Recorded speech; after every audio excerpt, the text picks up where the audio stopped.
Primera cátedra de antropología gnóstica. Mucho se ha investigado sobre el origen del hombre, y en realidad de verdad, solo hipótesis es lo que han elaborado los antropólogos materialistas de esta edad decadente y tenebrosa. Si les preguntásemos nosotros a los señores de la antropología materialista cuál fue la fecha y el modo exacto como surgió el primer hombre, no sabrían, ciertamente, darnos una respuesta exacta. Desde las épocas aquellas de M.R. Darwin hasta Haeckel y posteriormente desde Haeckel hasta nuestros días, han surgido innumerables hipótesis y teorías sobre el origen del hombre. Empero hemos de aclarar, en forma enfática, que ninguna de tales suposiciones puede ser ciertamente demostrada.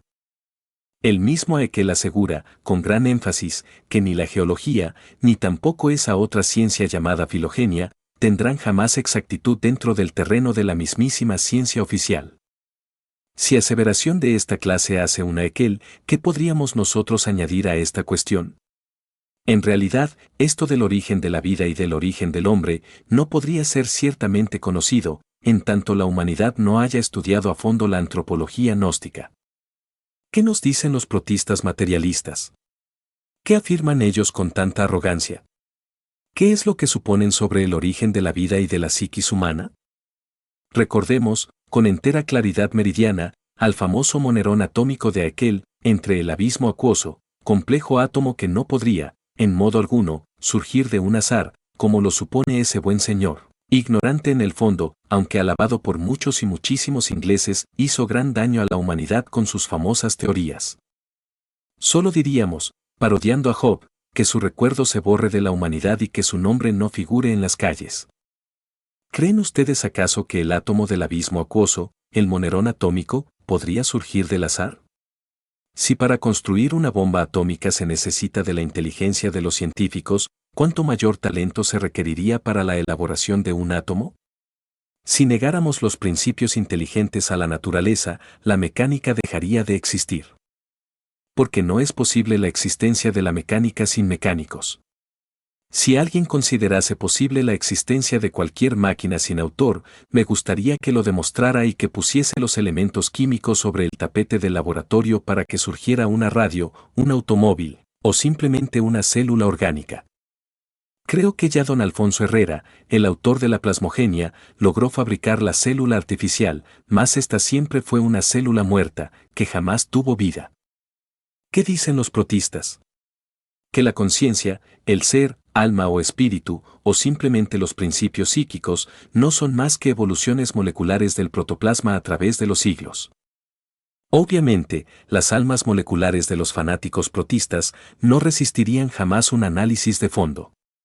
La célula alma, el batibius gelatinoso del famoso Haeckel, del cual surgiera toda especie orgánica, está bueno como para un Molière y sus caricaturas. En el fondo de toda esta cuestión y tras de tanta teoría mecanicista, evolutista, lo que se tiene es el afán de combatir al clero, se busca siempre algún sistema, alguna teoría que satisfaga a la mente y al corazón, para demoler al génesis hebraico. Es precisamente una reacción contra el bíblico Adán y su famosa Eva, sacada de una costilla, el origen viviente de los Darwin, de los Haeckel y demás secuaces. Pero deberían ser sinceros y manifestar su insatisfacción contra todo concepto clerical. No está bien que por reacción simple se dé origen a tantas hipótesis desprovistas de cualquier basamento serio. ¿Qué nos dice M.R. Darwin sobre la cuestión esa del mono catirrino? Que posiblemente el hombre devino de allí. Sin embargo, no lo asienta en forma tan enfática como lo suponen los materialistas alemanes e ingleses. M.R. Darwin, en realidad de verdad, dentro de su sistema, puso ciertos fundamentos que vienen a desvirtuar y hasta a aniquilar absolutamente la supuesta procedencia humana del mono, aunque éste sea el catarrino o catirrino. En primer lugar, como ya lo demostrara Huxley, el esqueleto del hombre es completamente distinto en su construcción al esqueleto del mono. No dudo que haya ciertas semejanzas entre el antropoide y el pobre animal intelectual, equivocadamente llamado hombre, mas no exactitud definitiva o definitizante en esta cuestión. El esqueleto del antropoide es trepacista, está hecho para trepar, así lo indica la elasticidad y construcción de su sistema óseo. En cambio, el esqueleto humano está hecho para caminar. Son dos construcciones óseas diferentes. Por otra parte, la elasticidad y también el eje, dijéramos, craneal del antropoide y también del ser humano, son completamente diferentes. Y esto nos deja pensando muy seriamente. Por otra parte, mis estimables hermanos, bien se ha dicho, con entera claridad meridiana, por los mismísimos antropólogos materialistas, que un ser organizado en modo alguno podría venir de otro que marchase a la inversa, ordenado antitéticamente. En esto habría de poner cierto ejemplo, veamos al hombre y al antropoide. El hombre, aunque en estos tiempos esté degenerado, es un ser organizado. Estudiemos la vida y costumbres del antropoide y veremos que está ordenado en una forma diferente, contraria, antitética. No podría un ser organizado, pues, devenir de otro ordenado en forma opuesta. Y esto lo afirman siempre, muy severamente, las mismísimas escuelas materialistas. ¿Cuál sería la edad del antropoide? ¿En qué época aparecerían sobre la faz de la Tierra los primeros simios? Incuestionablemente, en el Mioceno. ¿Quién podría negarlo? Tuvo que haber aparecido, obviamente, en la tercera parte del Mioceno, hace unos 15 a 25 millones de años. ¿Por qué hubieron de aparecer sobre la faz de la Tierra los antropoides? ¿Podrían dar acaso alguna respuesta exacta los señores de la antropología materialista, los brillantes científicos modernos, esos que tanto presumen de sabios? Es obvio que no. Además, el Mioceno en modo alguno estuvo ubicado dentro de la famosa Pangea, tan sonada por la geología de tipo materialista. Resulta ostensible que el Mioceno tuvo su propio escenario en la antigua Tierra Lemúrica, continente ubicado antes en el Océano Pacífico. Restos de la Lemuria tenemos todavía en la Oceanía, con la Gran Australia, la isla de Pascua, donde están tallados ciertos monolitos, etc. ¿Que no lo acepte la antropología materialista por estar embotellada completamente en su Pangea? ¿Qué importa a la ciencia y qué a nosotros? En realidad que no van a descubrir la Lemuria con las pruebas del carbono 14 o del potasio argono del polen, todos esos sistemas de pruebas, de tipo materialista, están buenas como para un Molière y sus caricaturas. Por estos tiempos, después de las infinitas hipótesis de los Haeckel y de los Darwin y de los Huxley y todos sus secuaces, se sigue todavía entronizando a la teoría de la selección natural de las especies, otorgándosele nada menos que el poder de crear nuevas especies. En nombre de la verdad hemos de decir que la selección natural, como poder creador, es sencillamente un juego de retórica para los ignorantes, algo que no tiene basamentos. Eso de que mediante la selección se logren crear nuevas especies, eso de que mediante la selección selectiva haya surgido el hombre, resulta en el fondo espantosamente ridículo y acusa ignorancia llevada al extremo. No niego la selección natural, es obvio que ésta existe, mas no tiene el poder de crear nuevas especies. En realidad de verdad que lo que existe es la selección fisiológica, la selección de estructuras y la segregación de los más aptos, eso es todo. Más llevar a la selección natural hasta el grado de convertirla en un poder creador universal, eso es el colmo de los colmos. A ningún sabio verdadero se le ocurriría semejante tontería. Nunca se ha visto que mediante la selección natural surja alguna especie nueva. ¿Cuándo? ¿En qué época? ¿Se seleccionan estructuras? Sí, no lo negamos. Los más fuertes triunfan en eso de la lucha por el pan de cada día, en la batalla incesante de cada instante, en que se brega por comer y no ser comido. Obviamente triunfa el más fuerte, que transmite sus características a sus descendientes, características fisiológicas, características de estructuras. Entonces los selectos, los más aptos se segregan y transmiten ellos a sus descendientes tales aptitudes. Así es como se debe entender la ley de la selección natural, así es como se debe comprender. Una especie cualquiera, entre las selvas profundas de la naturaleza, tiene que luchar por tragar y no ser tragada. Obviamente resulta espantosa tal brega, y como resultado triunfan, como es natural, los más fuertes. En el más fuerte hay estructuras maravillosas, características importantes que son transmitidas a su descendencia. Mas eso no implica cambio de figura, eso no significa nacimiento de nuevas especies.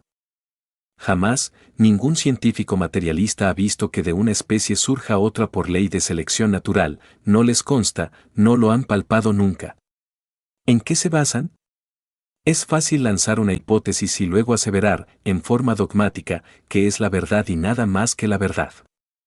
Sin embargo, ¿no son ellos acaso, los señores de la antropología materialista, los que dicen que no creen sino en lo que ven, que no aceptan nada que no hayan visto? ¡Qué contradicción tan terrible! Creen en sus hipótesis y nunca las han visto. Afirman que el ser humano viene del ratón. Eso no les consta, nunca lo han percibido directamente. También enfatizan la idea de que venga del mandril. Son innumerables las teorías de estos tontos científicos, absurdas afirmaciones de hechos que ellos jamás han visto. Nosotros los gnósticos no aceptamos supersticiones y esas son supersticiones absurdas. Nosotros somos matemáticos en la investigación y exigentes en la expresión. No nos gustan tales fantasías, queremos actos, hechos concretos y definitivos.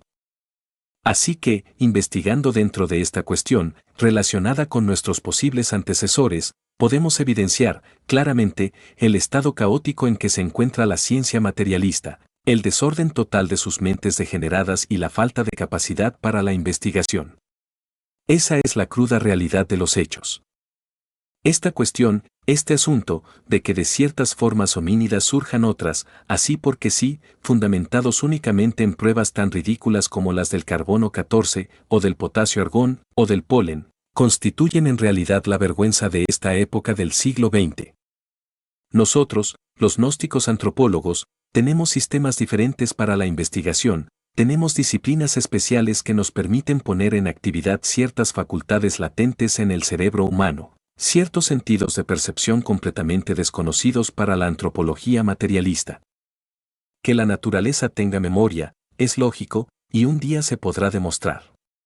Ya comienzan a hacerse ensayos científicos, modernos, pronto las ondas luminosas del pasado, o las ondas sonoras, para hablar más claro, del pasado, podrán descomponerse en imágenes que serán perceptibles a través de ciertas pantallas. Ya hay intentos científicos en ese asunto. Entonces podrán ver, los televidentes del mundo entero, el origen del hombre y la historia de la Tierra y de sus razas. Cuando llegue ese día, que no está tarde, el anticristo de la falsa ciencia quedará desnudo ante el veredicto solemne de la conciencia pública. Esa es la cruda realidad de los hechos.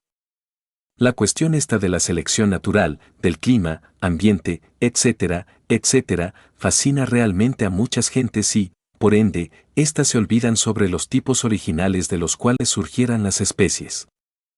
Creen, los tontos científicos, que podría procesarse la selección natural en forma absolutamente mecanicista, sin principios directrices inteligentes. Y eso sería tan absurdo como pensar que podría procesarse cualquier máquina en el mundo sin un principio inteligente, sin una mente arquitecto, o sin un ingeniero que le hubiese dado forma. Indubitablemente, esos principios inteligentes de la naturaleza solo podrían ser rechazados por los necios, por aquellos que pretenden que cualquier máquina orgánica sea capaz de surgir del acaso. Nunca jamás serían rechazados por los hombres verdaderamente sabios, en el sentido más completo de la palabra. A medida que ahondamos en todo esto, vamos viendo todas las fallas de la antropología materialista. Es necesario reflexionar profundamente en todas estas cosas. Si ellos, en vez de asumir esa posición de ataque contra cualquier clericalía, hubiesen pasado por un previo análisis reflexivo, nunca jamás se hubieran atrevido a lanzar sus hipótesis anticientíficas. Bien sabemos nosotros que el Adán y Eva, que tanto molesta a los señores de la antropología materialista, no es más que un símbolo. Aunque ellos, los señores antropólogos profanos, quieran refutar al Génesis, es bueno que entiendan, que entendamos todos, que el Génesis es tan solo un tratado de alquimia para alquimistas, y que nunca jamás se debería aceptar en forma literal. Así que se esfuerzan los señores de la antropología materialista por refutar algo que ni siquiera conocen. Por eso me atrevo a decir, sencillamente, que sus hipótesis no tienen nunca bases serias. El mismo M.R. Darwin jamás pensó ir tan lejos con sus doctrinas. Recordemos que él mismo habla de las caracterizaciones, después de que alguna especie orgánica ha pasado por un proceso selectivo de estructuras y fisiología, incuestionablemente se caracteriza en forma constante y definitiva.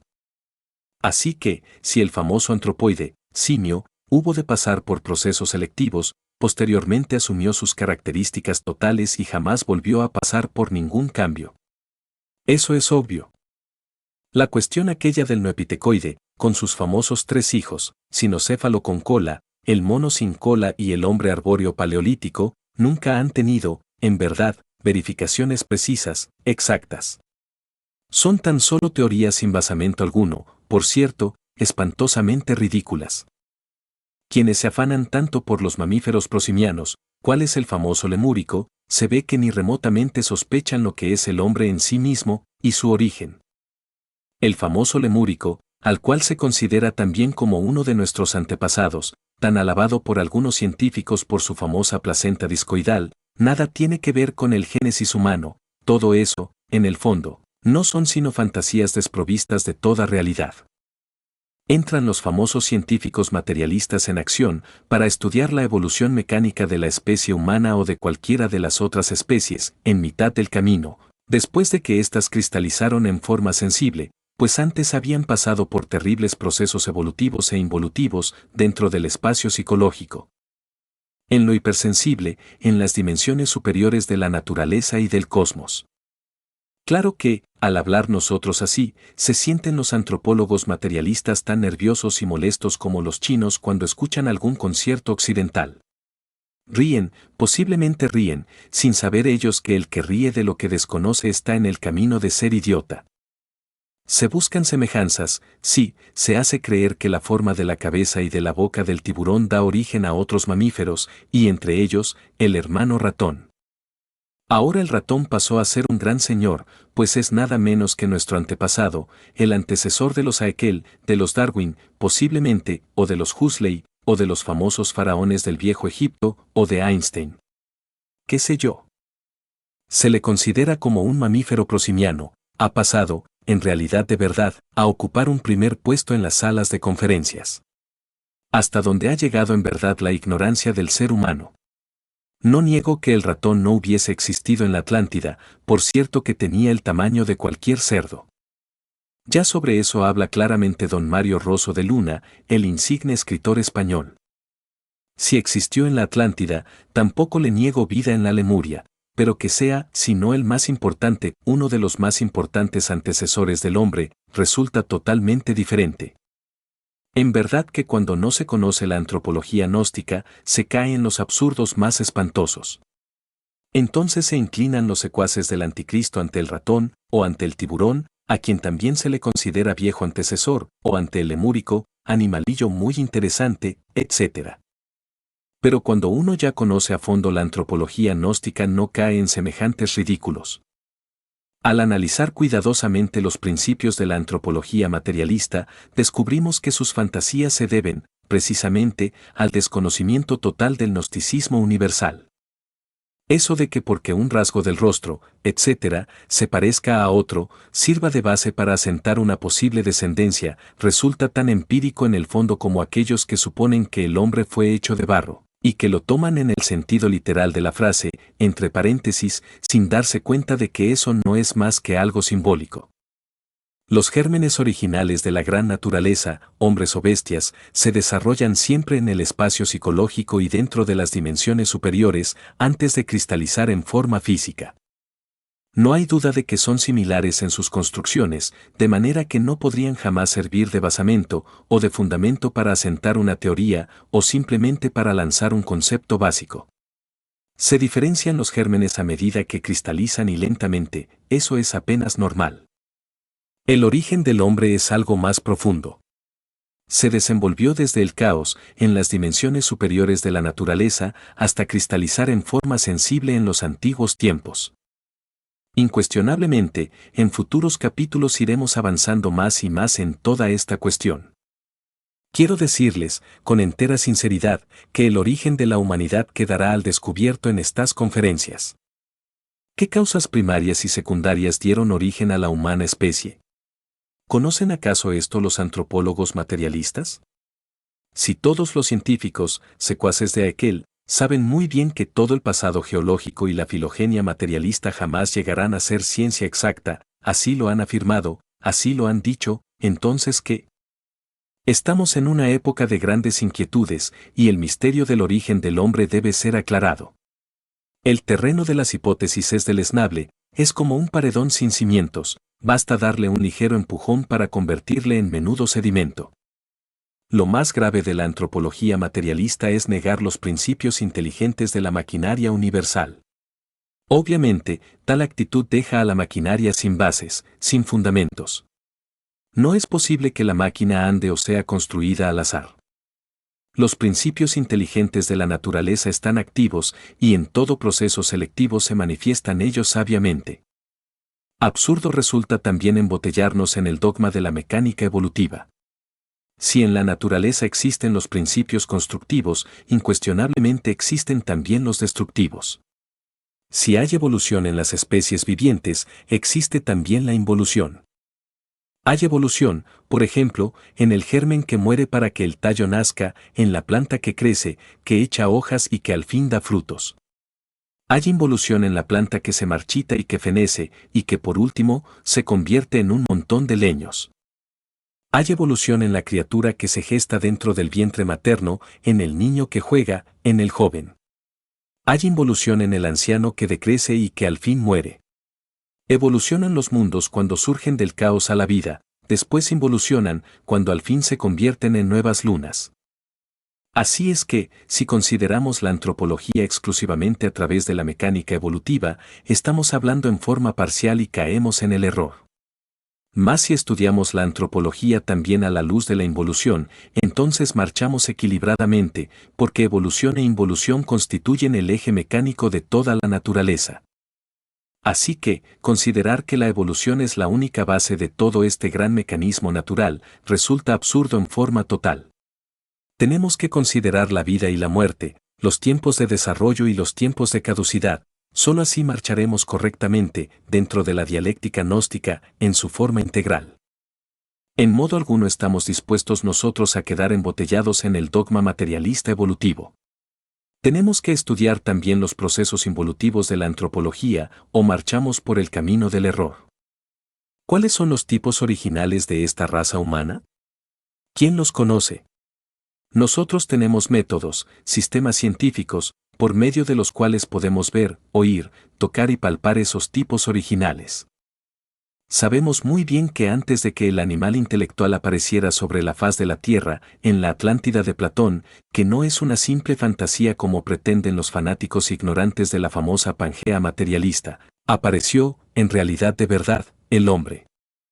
En la Lemuria existió el hombre, lo mismo que en la época hiperbórea y polar, mas estos son puntos que solamente iremos desarrollando en futuras conferencias, para mayor claridad de todos aquellos que escuchen y lean. La Atlántida realmente existió, fue un continente ubicado en el Océano Atlántico. Restos de la Atlántida tenemos nosotros en el archipiélago de las Antillas, etc. Las Canarias también son vestigios de lo que fue la Atlántida, y aún, la misma España, no es más que un pedazo de la antigua Atlántida.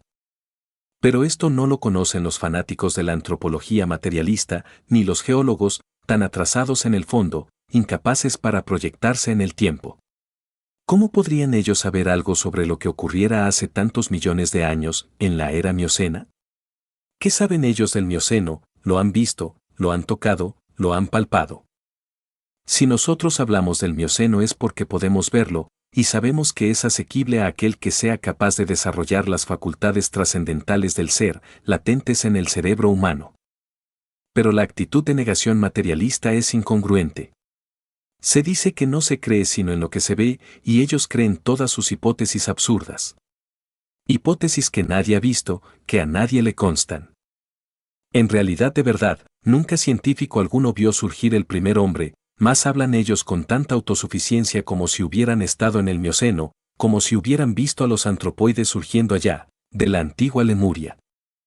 Entronizan a sus dioses maravillosos, como son los famosos lemúricos y también los mandriles, como prosimianos sublimes de los cuales descendemos. ¿Les consta eso? ¿Lo han visto alguna vez? Nunca. ¿En qué se basan? En cosas que no han visto. ¿Y no son ellos mismos los que dicen que no creen sino en lo que ven? Entonces, ¿por qué están creyendo en lo que nunca han visto? ¿No es acaso esto una contradicción? ¿No resulta en el fondo esto incongruente? Bueno, hasta aquí mi conferencia de esta noche. Si hay alguna pregunta pueden hacerla sin salirse exactamente de lo que estamos enseñando. A ver, pregunten. Estudiante. Maestro, se dice que el cambio de una especie a otra, que es por mutación, en un proceso de herencia, no por mutación. Maestro. ¿Cómo? Estudiante. O sea, el proceso, herencia por mutación. Que ciertos genes se transforman para convertirse, para transformar la estructura, precisamente de las especies, del ser nuevo que va a surgir, digamos, ¿no? ¿Entonces cree que en realidad no existen las mutaciones entre las especies? Maestro. Bien, vamos con el mayor gusto a dar respuesta a esa pregunta. Estos tontos científicos de la antropología materialista creen que mediante los cambios ambientales y de clima se transforman en alguna forma, aunque sea en mínima parte, los órganos de la generación con posible mutación de genes. Y darían, a esas afirmaciones anticientíficas, la calidad de exactitud y el poder de producir nuevas especies. Absurdo, porque nunca hemos visto nosotros, a través de los siglos, que los caballos se conviertan en otra cosa, o que las águilas dejen de ser águilas, o que los peces del inmenso mar se conviertan en gente. Ni siquiera los tiburones, a los que se les otorga también nuestra paternidad, pobres tiburones que allá siguen en el mar, tranquilos, mientras nosotros discutimos sobre ellos, por aquí, en estas tierras, podrían jamás cambiarse en cosa alguna que no fueran tiburones. Aseverar lo contrario, es creer en lo que no se ve. ¿No son ellos acaso los que están diciendo que no creen sino en lo que ven? Entonces, ¿por qué se contradicen? Que hayan dos tipos de creación o dos clases de teorías para afirmar el origen del hombre, la una por vía, dijéramos, instantánea, como aquel muñequito del Génesis bíblico en el cual Jehová sopla terriblemente o que sea a través de la mecánica evolutiva, pues es cuestión, dijéramos, de preocupaciones para los señores de la falsa ciencia, porque en el fondo, realmente, la raza humana tiene su prototipo original, y antes de que los famosos mamíferos aparecieran sobre la faz de la Tierra, el hombre ya existía. Y esto lo iremos demostrando a través de nuestras sucesivas conferencias, porque quiero que ustedes sepan que en estos estudios nos vamos a enfrascar durante varios años. Porque no se puede tener una preparación seria si no se conoce, en realidad de verdad, los principios científicos del gnosticismo universal. Es necesario estudiar la antropología en forma científica antes de que estudiemos las culturas. Estudiante. Venerable maestro, mi pregunta sería, ¿qué actitud propia debe tener el investigador gnóstico a partir de estos instantes? Que no sea una actitud similar a la de la ciencia materialista, o sea, nosotros asegurar cosas que no hemos visto tampoco, maestro. ¿Qué actitud debe tomar, a partir de estas conferencias en adelante, el estudiante de la gnosis? Maestro. A partir de estas conferencias, el estudiante gnóstico debe desarrollar, precisamente, las facultades que le permitan investigar la geología en sus formas más profundas, lo mismo que la filogenia. Indubitablemente, la ciencia de la meditación, tal como nosotros la vamos dando, permitirá a nuestros estudiantes llegar a ser, verdaderamente, idóneos en la investigación. Eso es obvio. En cuanto a las afirmaciones de estos señores, claro que serán descuartizadas a través de nuestras distintas conferencias. Nunca jamás se ha visto que mediante la selección sexual, genética, un hombre se convierta en caballo, o un caballo se convierta en hombre, o que de un lemúrico salga un hombre. Todas las suposiciones de la rueda esa de nuestros antecesores, incluyendo al tiburón, que no se escapa tampoco, no son más que empíricas, no tienen aseveración. Vendrán en nuestro auxilio para demostración, a ese mundo de los profanos materialistas, aparatos científicos mediante los cuales se podrá ver en la pantalla, como ya lo dije, la historia de la Tierra y de sus razas. Ya hay ensayos. Recordemos al cura Peregrini, en Italia, que está descomponiendo, en estos momentos, los sonidos para transformarlos en imágenes. También hay algunos ensayos en los Estados Unidos. No demora el día en que los registros acásicos de la naturaleza caigan en poder de la ciencia, y entonces todo el mundo podrá ver la realidad en las pantallas. como ya dije, el anticristo de la ciencia quedará ante el veredicto solemne de la conciencia pública, desnudo, en su crudo realismo, tal cual es. Entretanto, debemos nosotros despertar ese sentido maravilloso de la intuición prajnaparamita a través de la meditación para investigar por sí mismos. Tenemos los aparatos de investigación adentro, aunque los materialistas no lo acepten. Desarrollemos, usemos esos aparatos inteligentemente. Obviamente que se hace necesario combatir a la ciencia materialista científicamente, y lo vamos a hacer para que nuestros hermanos todos, incluyendo los instructores y misioneros, queden debidamente preparados. Estudiante. Maestro, usted nos ha hablado del fenómeno psicoquímico y del fenómeno biológico, pero existe también el fenómeno psíquico, el fenómeno conscientivo y el fenómeno ontológico, maestro. ¿Cuál es el origen del hombre en las escalas psíquica, conscientiva y ontológica? Maestro. Si nosotros vamos a cerrarnos completamente a la banda, como se dice, como lo hacen los antropólogos materialistas, quedaríamos más que con la materia gris como perceptiva de los fenómenos psicoquímicos. Pero si ahondamos en todas estas cosas a fondo, venimos a descubrir, precisamente, que estos tres fenómenos, de los cuales tú hablas, o sea el psicoquímico, el conscientivo y el ontológico, como escalas distintas de los niveles del ser. El psicoquímico, o el químico que sirve de fundamento, pues, a lo psíquico para constituir lo psicosomático, obviamente, está presente y todos ustedes lo han entendido, o comprendido. En cuanto al conscientivo, realmente yo les dijo a ustedes lo siguiente. El conscientivo tiene, dijéramos, un par y una base para la expresión sensible, cuál es el asiento vital de la vida orgánica. Pero si nosotros no desembotellamos la conciencia, no sería posible entonces llegar a la experiencia de lo real, de la verdad. Y no solamente tenemos que desembotellar la conciencia, sino la mente y la voluntad, tenemos que convertirnos en individuos idóneos para la investigación, porque en realidad de verdad dentro del ego, o dentro de los agregados psíquicos inhumanos que llevamos dentro, tenemos nosotros embutida la mente y la voluntad y la conciencia.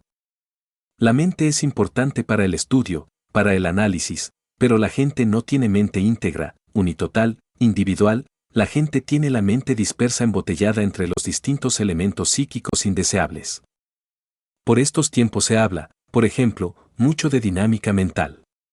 ¿Cómo podría uno, realmente, llegar a la cuestión esa de la dinámica mental, ejercerla con maestría, si tiene la mente embotellada entre los distintos elementos inhumanos que lleva en su interior? Es obvio que debe desintegrar tales elementos para tener mente íntegra, unitotal, no dividida por el proceso de la opción, no dividida por el proceso electivo, una mente que, realmente, se manifieste en forma íntegra. Desde el punto de vista ontológico, tenemos que ir mucho más allá, tenemos que pasar la cuestión del ser en sí mismo, porque lo ontológico es más profundo, se refiere al ser y a sus distintas partes autónomas y autoconscientes. Si uno no despierta la conciencia, nada puede saber de sí mismo, de su propio ser. Así, pues, es necesario despertar completamente la conciencia. Por ejemplo, veamos, mucho se habla por estos tiempos sobre filogenia. Pero, ¿cómo podría conocerse la filogenia si no estudiamos la ontogenia dentro del proceso fetal? Bien sabemos nosotros que en el vientre, dijéramos, en el claustro materno, se repite exactamente toda la historia por la cual ha pasado el ser humano en sus procesos evolutivos e involutivos. Quien quiera conocer la filogenia a fondo, debe estudiar la ontogenia. Y nadie podría, en verdad, penetrar dentro de los misterios de la ontogenia y llegar a la filogenia exacta, no a la filogenia materialista, si antes no ha despertado, ciertamente, en forma íntegra la conciencia, y más aún, si no ha desembotellado la mente. Si no ha logrado una mente íntegra, unitotal. Así que, las clases que aquí hemos dado nosotros sobre psicología práctica, con fondo trascendental, deben convertirse, dijéramos, en asiento de todas nuestras ocupaciones diarias, para convertirnos en investigadores competentes de la ciencia gnóstica. Estudiante. Maestro, me queda una inquietud, con respecto a lo que se hablaba de mutaciones. Maestro, hay ciertas épocas, tal vez catástrofes y también muchas veces que se cruzan especies. ¿Cómo explicarles a la psicología humana, a los que desconocen totalmente el proceso del despertar de la conciencia, que hay ciertas épocas en que las especies se pueden cruzar y dar origen a ciertas monstruosidades? Maestro. Pues esto realmente es inasequible para la ciencia oficial. ¿Qué puede saber la ciencia oficial sobre el modo como esos tres factores, por ejemplo, cuáles son las tres fuerzas primarias de la naturaleza y del cosmos, se polarizan? Incuestionablemente, que eso nadie lo puede negar, que las tres fuerzas se polarizan a veces en una forma, a veces en otra. A veces se permite que hayan ciertos cruzamientos, que en otras épocas esos cruzamientos resultan algo más que imposibles, debido, precisamente, a la mismísima polarización. Por ejemplo, el chango. Y esto que estoy diciendo no es para la conferencia, ni para quedar grabado. Lo que dijimos sobre la conferencia es hasta donde dije, aquí termina la conferencia. Por ejemplo, el chango, ya hablando aquí entre nos, pues indudablemente tiene origen humano. Fue en una época en que cierta raza lémur humana, y muy humana, se mezcló con bestias de la naturaleza. También al final de la Atlántida se dieron esas mezclas. Pero, eso fue en esa época en que el Okidanok activo, omnipresente, omnipenetrante se desdobló en los tres factores, y estos se polarizaron en cierta forma y de cierta manera que permitió que los seres humanos se mezclaran con especies animales y de allí surgieron changos. Tanto en la Lemuria hubo changos durante el Mioceno, como también los hubo en la Atlántida. De eso trataremos más adelante y en forma seria y con estudios científicos. Es claro que en este momento lo estamos platicando aquí entre nosotros, no está incluido dentro de la conferencia. A ver. Estudiante. La antropología se basa mucho en la geología, para poder ubicar al hombre antiguo, en qué época apareció. Se dice, tal formación geológica tiene tantos años y si el esqueleto está allí, entonces hace tantos años apareció este hombre, según en la profundidad en que se encuentre. Esas formaciones, en sí mismas, ¿sí corresponden a los años que pone la ciencia oficial? Maestro. Bueno, la pregunta que tú me estás haciendo, no está dentro de la conferencia de hoy, no. Porque tenemos que ceñirnos, estrictamente, a lo que hemos enseñado hoy, nada más. Pero te la contesto con mucho gusto. Obviamente, que esas clasificaciones son absurdas en un 100%. Que, en realidad de verdad, las eras que tú has citado, tienen cada una sus correspondientes escenarios. Hoy me limito solamente a decir que el Mioceno tuvo por escenario la Lemuria. Así, pues, al citar nosotros eras, nos apartaremos totalmente durante estas conferencias, durante este ciclo de investigaciones y estudios, de las concepciones cronológicas materialistas. Vamos a ceñirnos, estrictamente, a la antropología gnóstica. A ver. Estudiante. Maestro, yo creo que una de las grandes dificultades es que la antropología oficial no acepta ni la Lemuria, ni la Atlántida, ni siquiera habla de eso. La antropología oficial trata de entender el origen del hombre desde la raza aria nada más, sin pensar en que haya lémures, sin necesidad de atlantes tampoco. Entonces creo que ahí hay una gran confusión también. Maestro. No ignoramos eso, pero, ¿qué importa eso a la ciencia y qué a nosotros? Ya he dicho, el que ríe de lo que desconoce está en el camino de ser idiota. ¿Qué, vamos a quedar nosotros también embotellados dentro de la famosa Pangea materialista? ¿O vamos acaso, nosotros, a combinar la antropología gnóstica con la antropología de los ignorantes materialistas, enemigos del Eterno? Jamás. Al contrario, nosotros vamos a combatir a la antropología materialista con la antropología gnóstica y vamos a demostrar científicamente el absurdo de la antropología materialista. Ahora solamente me propongo, en realidad de verdad, prepararlos a ustedes, para que queden lo suficientemente fuertes para la batalla.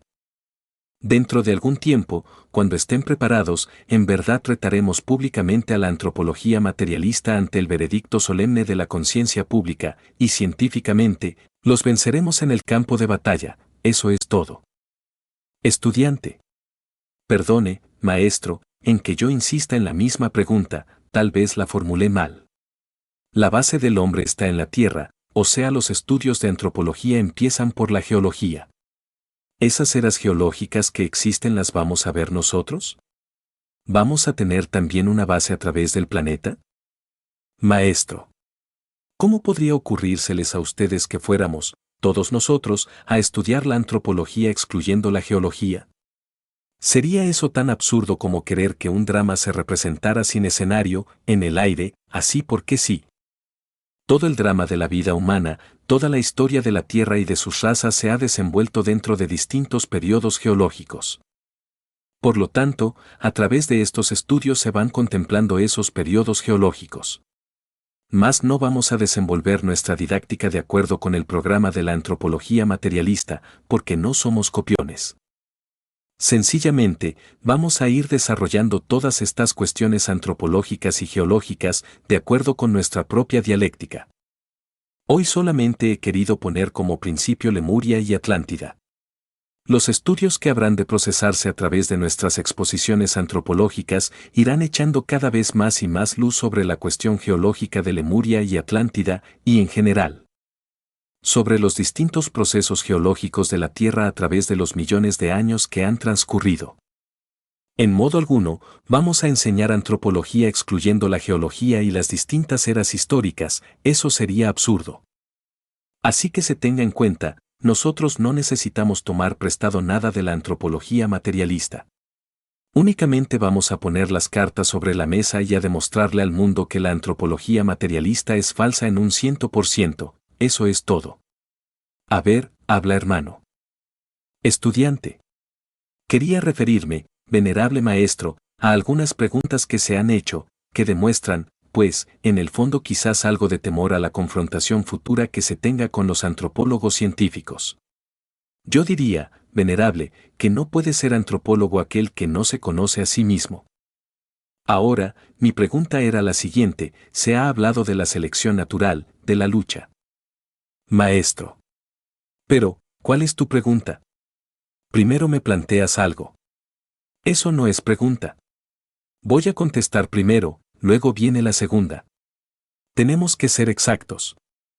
Indudablemente, mis queridos amigos y hermanos, pues conociéndose uno a sí mismo conoce el universo, conoce la Tierra, conoce todo lo que es, pero a los geólogos, a los antropólogos materialistas no los vamos a convencer con ese razonamiento, es exacto para nosotros, pero ellos no lo entienden ni lo aceptan.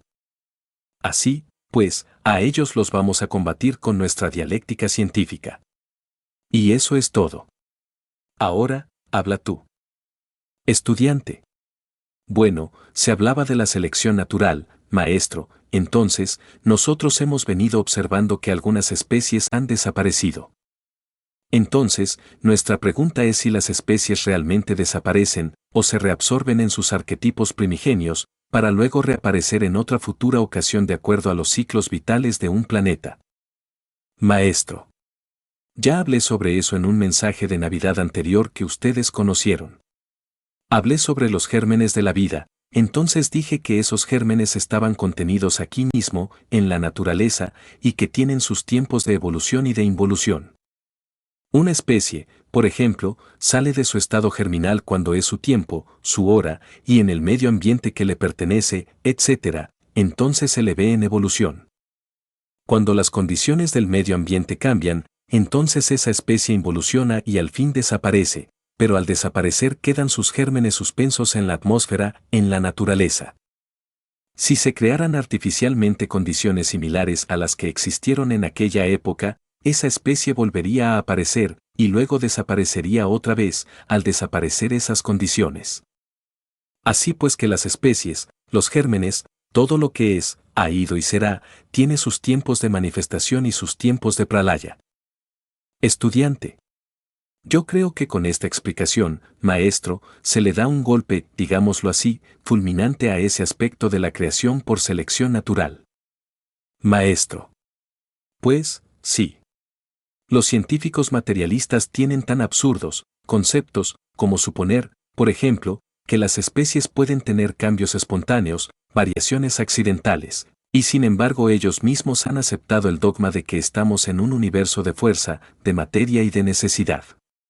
¿No es acaso esto incongruente y absurdo? Bueno, hasta aquí porque se está haciendo muy larga la cuestión.